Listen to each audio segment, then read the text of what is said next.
అసలు ఎవరితో మాట్లాడుతున్నాడో యెహోవా వస్తాడు, కాసేపు మాయమైపోతాడు, కాసేపు ప్రవక్త అంటాడు. ఈయన ఎవరితో మాట్లాడుతున్నాడో అర్థం కాదు. అంతా గజిబిజిగా ఉంటుంది, మిస్టీరియస్గా ఉంటుంది అన్నమాట. సిబిఐ ఎంక్వైరీ చేయాలి దీని మీద, యెషయా గ్రంథం మీద. అలా ఉంటుంది.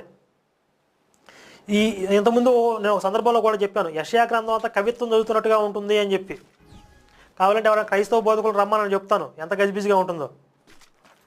ఆయన ఈ ఇశ్రాయేల్ సమాజాన్ని అంతటినీ కూడా సింగిల్ పర్సనల్గా సంబోధిస్తూ అతడు గాయపరచబడినో, అతడు నలుగొట్టబడినో, అతడు దౌర్జన్యమునొందెనో అని చెప్పి ఇట్లా యూజ్ చేసుకుంటూ వచ్చాడు. అప్పుడు ఇది ఎలా ఉంది? అతడు గాయపరచబడినాడు, యేసు గాయపరచబడినో, యేసు దౌర్జన్యం నొందెనో, యేసు పొందిన దెబ్బల చేత మనకు స్వస్థత కలుగుతున్నది, ఇట్లా అర్థం వచ్చేలాగా వాళ్ళు యూజ్ చేసుకుంటున్నారు. మన అతిక్రమ క్రియలు బట్టి అతడు గాయపరచబడిను, మన దోషములను బట్టి అతడు నలుగొట్టబడిను అని ఉంది కదా. మరి మన అంటే ఎవరు, అతను అంటే ఎవరు? ఇక్కడ రెండు పర్సనాలిటీ కనబడుతున్నాయి కదా అని సందేహం